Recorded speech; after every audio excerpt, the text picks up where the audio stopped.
Ayan po, magluluto tayo ngayon ng pangtanggal umay sa karning ating mga nakain ng New Year.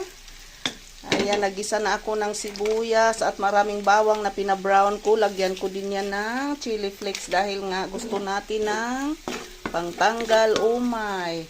At lagyan ko pa yan ng anato powder, yung atsuiti powder.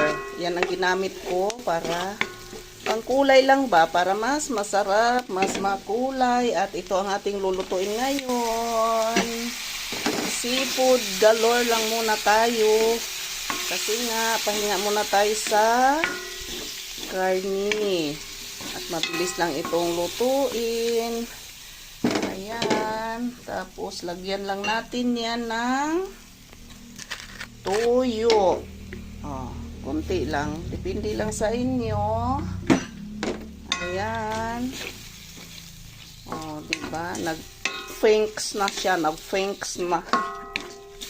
Nag-pink na kasi mabilis lang yan lutuin. Tapos ilagay ko na ang ating mais na nilaga ko na yan. Oh, diba? Nagiging mais na may kunting hipon.